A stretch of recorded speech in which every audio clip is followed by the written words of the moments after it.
Assalamualaikum warahmatullahi wabarakatuh. Perkenalkan, saya Musli, Sarjana Hukum Islam, Magister Hukum. Saya salah satu dosen pada Prodi Ilmu Hukum, Fakultas Hukum Universitas Malahayati, Bandar Lampung. Pada kesempatan ini, saya diberikan kesempatan untuk membuat sebuah video bidang pengajaran sebagai syarat dalam mengikuti Serdos. Pada metode pembelajaran yang akan saya gunakan yaitu sesuai dengan arahan, yaitu menggunakan DIA, Delivery, Interaction, dan Assessment. Hal ini saya coba menggunakan pendekatan dengan menggunakan RPS OB. Maka saya coba menggunakan pendekatan Study Learning Experience dan studi learning outclass. Hal ini untuk memudahkan dalam proses pembelajaran karena sistem pembelajaran OB ini menekankan pada outcome. Artinya proses pembelajaran itu menjadi suatu hal yang penting, tetapi lebih memfokuskan pada hasil untuk kebutuhan kerja. Maka oleh sebab itu, dalam kesempatan ini saya akan coba menyampaikan dari mulai mata kuliah yang akan saya sampaikan, yaitu adalah mata kuliah Hukum Bisnis Syariah. Mata kuliah Hukum Bisnis Syariah ini adalah mata kuliah yang ada di semester 7, yaitu mata kuliah peminatan. Mata kuliah peminatan ini memiliki SKS, yaitu sejumlah 2 SKS. Mata kuliah ini memiliki capaian pembelajaran sesuai dengan yang ada di dalam RPS, yaitu bahwa mahasiswa memiliki tanggung jawab secara mandiri dan hasil kerja organisasi sebagai hasil, bahwa dalam RPS CPL Hukum Bisnis Syariah, yaitu mahasiswa memiliki tanggung jawab secara mandiri dan hasil kerja organisasi sebagai dasar membangun semangat law technopreneur, pendidik, ilmu hukum, praktisi, dan kewirausahaan. Hal ini untuk memudahkan mahasiswa mencapai target. Berikutnya, saya akan jelaskan tentang CPMK. Selain capaian lulusan, bahwa mahasiswa juga harus memenuhi target dari mata kuliah tersebut, di mana mahasiswa dapat menjalankan profesi yang diemban dengan mematuhi etika dan hukum bisnis syariah yang berlaku dan mewujudkan tanggung jawab terhadap diri sendiri atau organisasi dalam melaksanakan profesi terkait ilmu hukum, khususnya bidang hukum bisnis syariah. Selain CPMK, maka terdapat materi-materi capaian yang harus mahasiswa penuhi, yaitu setiap pekan ataupun pertemuan, di mana jumlahnya ada 16 pertemuan, dipotong UTS dan UAS. Berikut video tentang penjelasan rencana pembelajaran semester, dan saya juga tampilkan video micro teaching. Terima kasih. Selamat menyaksikan. Penjelasan rencana pembelajaran semester terdapat CPL, capaian lulusan, di mana mahasiswa memiliki tanggung jawab secara mandiri dan hasil kerja organisasi sebagai dasar membangun semangat law technopreneur, pendidik, ilmu hukum, praktisi, dan kewirausahaan. Selain CPL, maka dijelaskan juga tentang capaian pembelajaran dari mata kuliah itu sendiri, di mana mahasiswa agar mampu menjalankan profesi yang diemban dengan mematuhi etika dan hukum bisnis syariah yang berlaku dan menunjukkan tanggung jawab terhadap diri sendiri atau organisasi dalam melaksanakan profesi terkait ilmu hukum, khususnya di bidang hukum bisnis syariah. CPMK ini sengaja diringkas secara umum dengan sedemikian rupa hingga mewakili poin-poin daripada CPMK. Berikutnya adalah saya jelaskan tentang deskripsi mata kuliah hukum bisnis syariah. Mata kuliah ini untuk mendukung kemampuan mahasiswa program studi ilmu hukum dalam mengemban diri sebagai calon sarjana hukum yang mampu menjelaskan pengetahuan hukum bisnis syariah dan praktiknya yang dapat diterapkan dalam kehidupan dan memiliki nilai-nilai manfaat dan memberikan kontribusi bermuamalah yang baik. Adapun berikut sub-sub CPMK dari mata kuliah Hukum Bisnis Syariah dari pertemuan yang pertama sampai pertemuan yang ke-16. Pada dasarnya pertemuan 1 sampai 14 karena dua pertemuan itu adalah termasuk UTS dan UAS. Sub pembahasan dalam pertemuan yang pertama adalah membahas tentang pendahuluan, termasuk bagaimana deskripsi umum tentang mata kuliah, pembahasan tentang kontrak perkuliahan, dan menjelaskan tentang rencana pembelajaran semester. Pertemuan kedua yaitu membahas tentang ruang lingkup pengertian hukum bisnis, menjelaskan tentang hukum bisnis yang ada di Indonesia, termasuk subjek hukum bisnis yang ada di Indonesia. Yang berikutnya adalah mahasiswa juga dituntut untuk memahami sub CPMK yang ketiga, yaitu memahami tentang wujud dan penggolongan hukum. Konteksnya dalam hal ini adalah hukum bisnis syariah. Juga memahami pertemuan berikutnya tentang perekonomian secara umum, tentang dagang, dunia bisnis lainnya. Pertemuan berikutnya adalah tentang bentuk-bentuk organisasi hukum bisnis, tentang tujuan, filosofi hukum bisnis, dan perbedaannya dengan konvensional dan dengan bisnis Islam. Berikutnya adalah tentang pertumbuhan dan perkembangannya. Ini dibagi dalam beberapa pertemuan, ya. Bagaimana pertumbuhan dan perkembangannya ini dijelaskan secara spesifik bagaimana konteks perkembangan dan pertumbuhan di Indonesia pada proses pertumbuhan perkembangan hukum bisnis itu pada periode Mekah dan pada periode lebih luas lagi yaitu secara di dunia. Berikutnya adalah pasca UTS maka akan dijelaskan lebih kepada praktik hukum bisnis syariah, ya, tentang etika dan produksi dalam hukum bisnis syariah. Nah, bagaimana mahasiswa ini mampu untuk menjalankan hukum bisnis syariah dari sisi praktek maupun produksinya.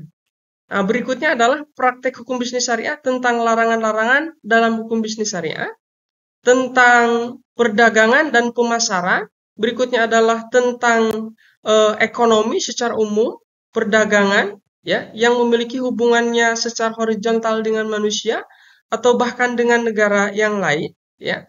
Dan pertemuan berikutnya tentang hukum bisnis syariah praktik pada e-commerce, ya. Pertemuan berikutnya adalah tentang pembahasan praktek tentang multi level marketing. Nah, ini adalah sub CPMK yang dapat dijelaskan. Berikutnya adalah tentang materi pembelajaran secara umum, ya. Sebetulnya tidak jauh beda dengan sub CPMK, tetapi lebih disederhanakan, yaitu meliputi tentang pengertian hukum bisnis syariah dan ruang lingkupnya, tentang hukum dan penggolongannya, bentuk-bentuk organisasi, tentang tujuan, filosofi, ya, dan perbedaan hukum bisnis syariah dan konvensional, tentang sejarah pertumbuhan dan perkembangan hukum bisnis Islam, dan tentang praktek hukum bisnis syariah dalam perekonomian secara luas, bagaimana etikanya, produksinya, larangan bisnisnya bagaimana, dalam konteks perdagangan secara luas bagaimana, pemasarannya bagaimana, e-commerce, dan multi-level marketing. Berikutnya, selain materi pembelajaran, maka akan saya jelaskan tentang sistem evaluasi dan penilaian pada mata kuliah hukum bisnis syariah. Pada mata kuliah hukum bisnis syariah, sistem penilaiannya kita siapkan kriteria dan rubrik tentunya sesuai dengan indikator yang terdapat dalam RPS, ya. Di mana mahasiswa akan diberikan tugas itu berupa tugas individu maupun tugas kelompok, dan mahasiswa juga diberikan latihan-latihan karena ini adalah RPS OBE, maka lebih banyak mahasiswa mempraktekkan secara mandiri dan terstruktur, ya. Bahkan latihan yang diberikan 6-7 kali. Berikutnya adalah tentang rencana asesmen evaluasi. Maka secara keseluruhan tentang penilaiannya itu terbagi pada bobot penilaian. Untuk kuis 29 ataupun 30%, untuk tugas adalah 13%. Dan untuk UTS dan UAS yang di dalamnya terdapat observasi langsung praktek, di mana proses pembelajaran OBE ini pasca UTS mahasiswa langsung melaksanakan penyuluhan pembelajaran secara langsung terhadap masyarakat, atau bahkan terlibat langsung sebagai audiennya adalah stakeholder yang sudah kerjasama supaya mendapatkan feedback, ya. Apa sih yang disampaikan pada mata kuliah dan apa sih dari sisi faktanya. Jadi mahasiswa bisa langsung merasakan dan betul-betul mendapatkan pengalaman dari proses pembelajaran. Sebagai pendekatan bahwa proses pembelajaran ini juga menggunakan metode student learning experience. Bagaimana proses pembelajaran ini dititik fokuskan kepada pengalaman pembelajaran mahasiswa. Bagaimana mahasiswa ini berlatih, ia mencocokkan, ya, dari sisi teori, dari sisi konsep, oh ternyata faktanya begini. Ia berusaha untuk menjawabnya dari latihan-latihan itu maupun dari tugas yang diberikan secara terstruktur. Di mana pembelajaran ini secara kontekstual maupun discovery, ya.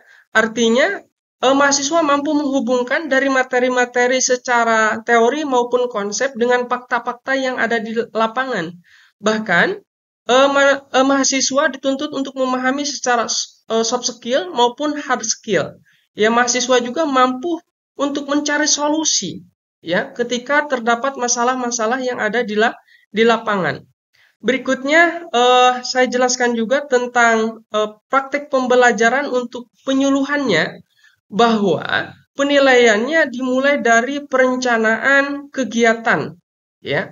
Perencanaan kegiatan ini secara tuntas, ya, dari mulai apa bentuk kegiatannya, apa jenis kegiatannya, apa manfaatnya, sampai kepada akhir ada bentuk laporannya yang dipertanggungjawabkan. Dan ini nilainya banyak karena memang proses pembelajarannya langsung kepada masyarakat ataupun mahasiswa yang lainnya serta stakeholder.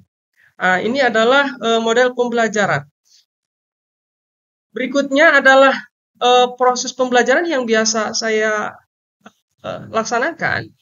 Itu biasanya saya memulai dengan pembukaan, saya memulai dengan salam, saya mengajak untuk berdoa bersama, ya. Terus materi-materi juga direview, ya, dari pertemuan sebelumnya. Terus menjelaskan tentang sub CPMK ataupun sub pokok.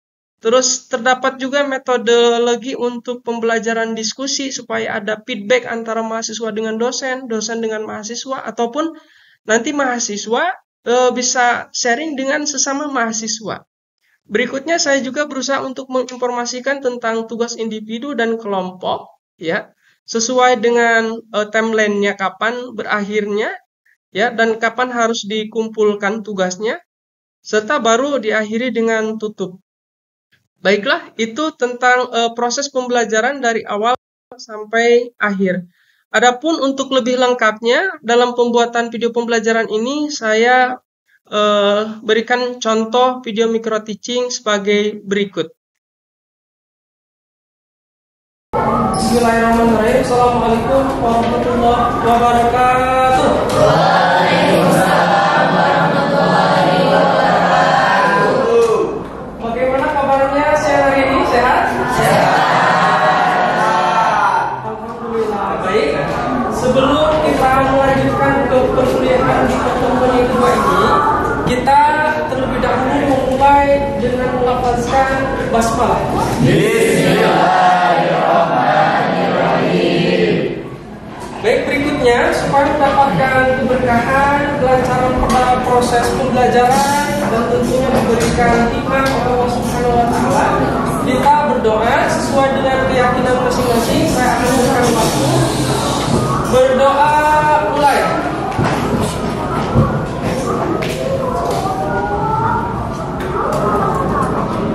Selesai. Alhamdulillah kita telah melaksanakan doa sebelum perkuliahan. Berikutnya kita ingat terlebih dahulu, ya, tentang deskripsi mata kuliah ataupun pendahuluan di pertemuan perdana, pertemuan pertama, ya, termasuk di situ dijelaskan juga tentang RPS, ya, penjelasan isi muatan dalam RPS, ya, termasuk capaian pembelajaran, ya. Maka di pertemuan kedua ini, sebelum saya melanjutkan materi, ya, sesuai dengan arahan di pertemuan perdana, ya, dengan terbaginya tugas individu dan kelompok sudah mulai, ya. Salah satunya adalah mereview, ya, untuk pertemuan kedua. Nah, saya akan bertanya terlebih dahulu nih tentang ruang lingkup, ya, ataupun apa sih sebetulnya esensi dari mata kuliah hukum bisnis saya itu, ya. Saya persilakan, siapa yang mau mencoba? Oke, silakan sebutkan nama, ya, dan jelaskan, ya. Ya, boleh. Bismillah, Assalamualaikum warahmatullahi wabarakatuh. Perkenalkan teman-teman, nama saya Ahmad Iskandar. Saya dari Fakultas Hukum Angkatan 23, NPM 23610018. Berkaitan dengan apa yang Ustaz Muslim tadi tanyakan mengenai dengan hukum bisnis syariah itu apa sih? Hukum bisnis syariah itu adalah seperangkat aturan hukum yang mengatur segala aktivitas bisnis dengan berdasarkan berlandaskan Islam gitu. Dan di situ isinya berisikan keadilan, pemahaman, serta yang menganut berdasarkan syariah gitu. Ini itu saja Ustaz dari saya. Assalamualaikum warahmatullahi wabarakatuh.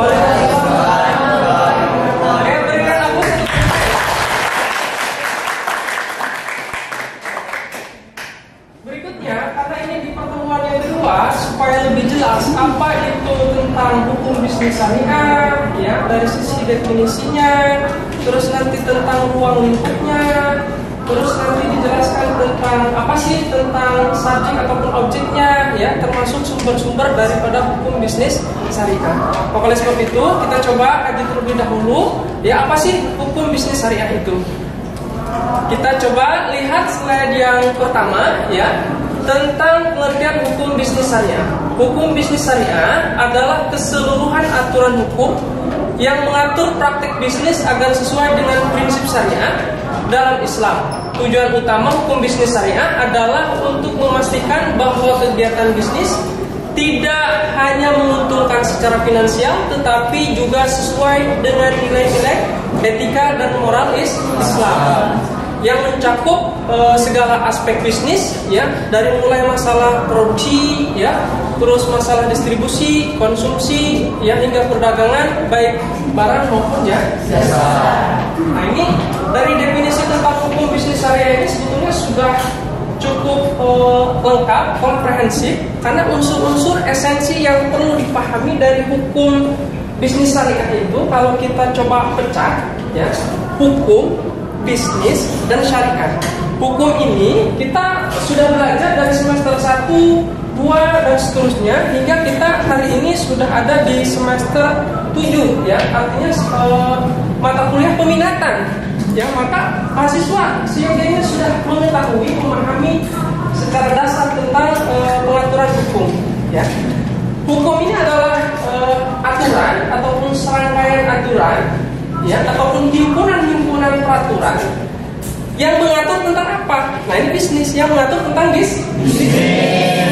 Jadi bisnis ini kan adalah satu aktivitas, satu kegiatan ataupun satu usaha, ya. Dimulai dari proses produksi, ya.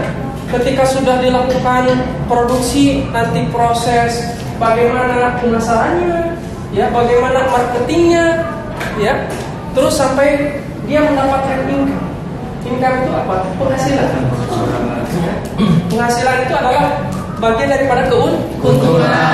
Nah, sedangkan syariah ini, jadi hukum bisnis ini, ya, dipandang memiliki nilai syariah ini ketika memenuhi unsur-unsur prinsip yang terdapat di dalam hukum Islam, ya. Dan nanti akan kita coba jelaskan, ya, lebih lanjut. Nah, saya kira sudah memenuhi, ya, unsur definisi daripada hukum bisnis syariah. Nah, tentang bisnis syariah ini dijelaskan juga oleh salah satu tokoh, ya, yang bernama Muhammad Syafi'i Antonio, yang mendefinisikan bisnis syariah adalah bisnis yang santun, penuh kebersamaan dan penghormatan atas hak masing-masing. Ya. Jadi bisnis syariah itu santun, ya, selain santun penuh dengan kebersamaan, penghormatan dan hak masing-masing. Jadi santun ini dilihat dari aspek etika, ya, baik atau tidak, merugikan orang lain atau tidak, ya, itu dilihat daripada aspek sosial. Nah, ternyata ketika kita bisnis, apakah merugikan dengan persaingan bisnis yang lain, persaingan yang sehat? Nah, ini adalah menurut Muhammad Safi atau ia tekankan lagi bahwa tentang bisnis syariah ini adalah serangkaian aktivitas jual beli dalam berbagai bentuknya yang tidak dibatasi jumlah kepemilikan hartanya, ya, baik barang ataupun jasa, tetapi dibatasi cara memperolehnya dan bagaimana menggunakannya. Nah, ini yang dibedakan. Jadi bisnis itu boleh-boleh saja, sah-sah saja, bisnis apa saja, sepanjang tidak ada larangan. Jadi dalam bermuamalah itu al-aslu fil muamalah ibah. Jadi semuanya boleh, kecuali ada dalil yang mengharamkannya ataupun yang melarangnya. Ya, hatta ya dulu tahrim, ya, sehingga turun ada sebuah dasar dalil yang memang melarang. Ya, maka boleh orang muslim itu kaya, untuk bahagia, ya, sebanyak-banyaknya boleh. Tetapi catatan ada dua tuh di sini, ya, di slide ini, ya. Yang pertama adalah bagaimana ia memperoleh, cara memperoleh. Apakah sesuai dengan tuntunan syariat Islam? Ketika dia berusaha, berikhtiar, diniatkan karena Allah tidak, ya, diniatkan karena Allah tidak. Ya, ketika ia melakukan prosesnya, ya, apakah melakukan prinsip-prinsip syariah, ia jujur, ia transparan, ya, terus dia juga tidak melebih-lebihkan dan seterusnya, sampai ia menggunakannya. Ketika ia kaya misalkan, ya, diberikan harta kekayaan, dia juga hartanya coba dipergunakannya adalah sesuai dengan prinsip-prinsip syariah. Jadi di situ ada hak orang lain. Ketika sudah memenuhi nisab zakat, dikeluarkan zakatnya 2,5%. Ketika melihat ada fakir miskin, maka senantiasa untuk dikeluarkan, ya, dan seterusnya dan seterusnya. Ya. Baik, berikutnya, ya, selain tentang ruang lingkup dari sisi definisi hukum bisnis syariah, kita juga coba untuk melihat aspek penting, ya, dalam bisnis syariah, ya, yang lebih pokok. Kira-kira ada yang mengomentari tentang aspek penting dalam bisnis syariah, ya, dari sumber kehalalan apa sih maksudnya? Coba minta, saya mahasiswa, ya, barangkali sudah pernah belajar, yang membaca, ya. Saya persilakan terlebih dahulu deh. Ya, silakan berdiri, sebutkan nama, ya. Baik, perkenalkan, nama saya Fitri Wandari. Di sini saya akan sedikit menjawab dari Ustadz Musli tentang aspek kehalalan. Sedikit yang saya tahu bahwa aspek kehalalan di sini bagaimana kita dalam berbisnis itu bertransaksi dengan menggunakan cara yang halal sesuai dengan prinsip-prinsip agama Islam. Oke, ya. Terima kasih, berikan aplaus untuk saya. Memang secara umum yang penting sesuai dengan prinsip Islam. Ya. Tetapi kalau di Indonesia, kalau tentang penjelasan kehalalan, maka Indonesia itu punya institusi yang memang memiliki hak, ya, untuk memberikan label atas satu produk, apakah produk itu halal atau haram. Siapakah? Ya, institusi itu, yaitu yang mengeluarkan adalah Majelis Ulama Indonesia. Nah, gampangnya, ya, mahasiswa, gampangnya melihat produk itu halal atau tidak, tinggal melihat aja, ya, informasi tentang fatwa-fatwa. Apakah produk yang kita gunakan, manfaatkan itu sudah halal ataukah jangan-jangan hanya label saja. Nah, kita perlu hati-hati. Nah, maka ini ada aspek-aspek penting dalam bisnis syariah ya. Yang pertama adalah harus memperhatikan sisi sumbernya, ya, kehalalan, tujuan, kemaslahatan, terus prinsip muamalah dan tanggung jawab Yang pertama adalah sumber, ya. Jadi dalam Islam itu bisnis apapun yang dilakukan, ya, maka sumbernya hanya Al-Quran dan Al-Hadis. Paham ya? Nah, jadi kita ini jangan sampai merasa tertinggal, ya, ketika membuka Al-Quran dan Al-Hadis. Justru ketika membuka Al-Quran dan Al-Hadis kita kembali kepada, ya, ilmu yang mutlak kebenarannya dari sisi Allah. Jadi mutlak kebenarannya. Jadi kalau mutlak kebenarannya dari sisi Tuhan sesuai dengan keyakinan, siapa yang mau menyangkal, ya kan? Maka sumbernya itu jelas. Kalau hukum bisnis syariah itu adalah sesuai dengan prinsip syariah. Nah, berikutnya adalah kehalalan. Tadi sudah dijelaskan ya. Berikutnya adalah tentang tujuan kemaslahatan. Kalau punya tujuan, dia punya tujuan bisnis untuk mencari uang yang sangat banyak, ya, untuk mengumpulkan harta kekayaan. Tetapi ya kalau dalam Islam itu orientasinya bukan hanya dunia, dan tetapi akhirat. Ya. Jadi dari awal tujuannya juga bagaimana ketika saya sukses, saya juga akan peduli terhadap anak yatim, ya, kaum duafa, kaum yang lemah, bahkan misalkan udah sukses membeasiswakan, ya, memberikan beasiswa terhadap anak yatim. Nah itu kan keren. Gitu ya. Berikutnya tentang prinsip muamalah. Nah, prinsip muamalah ini banyak sekali betulnya ya. Tentang jujur, ya, transparansi, ya, itu terus hak, ya, yang benar. Kalau bisnis itu harus yang benar, ya, dari si objeknya juga harus tepat, ya, benar nggak itu, halal nggak, ya, dan seterusnya. Terus tanggung jawab sosial. Nah ini dalam Islam penting juga ya. Maksudnya apa tanggung jawab sosial? Jadi ketika kita hidup bersosial, maka tentunya kita itu hidup berdampingan. Kalau hidup berdampingan artinya apa? Kita memperhatikan sekitar kita. Kalau kita diberikan lebih ternyata ada orang lain ya, ternyata kita memperhatikan hal-hal yang demikian. Bisnis ketika sukses, oh ternyata ada orang lain yang membutuhkan. Nah itu ada aspek sosial. Jadi kita bekerja, berusaha, berbisnis ada untuk sosial. Ya, dalam Islam itu manusia itu diciptakan untuk bermanfaat. Khairunas anfa'uhum linnas, sebaik-baik manusia adalah yang bermanfaat untuk yang lain. Nah, gitu. Konsepnya begitu. Jadi apapun yang dilakukan harus bermanfaat untuk yang lain. Baik, berikutnya tentang ruang lingkupnya. Secara umum ruang lingkupnya itu tentang perdagangan, industri, dan jasa, ya. Nah ini adalah ruang lingkup secara umum ya. Bisnis itu kalau nggak punya perdagangan, ya, di dunia industri ataupun jasa. Nah, tapi sekarang sudah mulai berkembang, ya. Sudah mulai berkembang. Nah, secara umum ya tentang ruang lingkupnya ini terurai di sini ya. Tentang hukum bisnis syariah. Kita melihat tentang kontrak bisnisnya, aspek hukum badan usaha, ya, hubungan bisnis, hak kekayaan intelektual, larangan monopoli persaingan, usaha tidak sehat, perlindungan terhadap konsumen, ya, perpajakan, asuransi, penyelesaian sengketa bisnis, kepailitan, hukum pengangkutan, hukum perbankan, surat berharga dan seterusnya. Jadi banyak sekali ruang lingkup bisnis. Ya.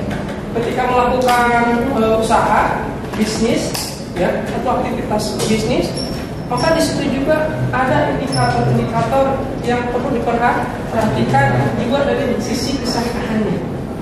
Ya.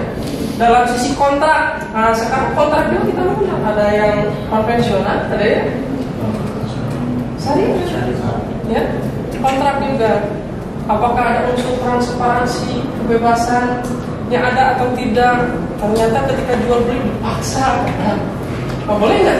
Ketika jual beli dipaksa ya? Boleh ya? Boleh. Tapi jual beli dipaksa. Oh ya harus beli. Itu kayak orang jual paksa gitu kan? Ini jangan sampai seperti itu. Nah ini tentang ruang lingkup. Sampai sini sudah bisa dipahami tentang ruang lingkup? Sudah Pak. Ruang lingkup ya.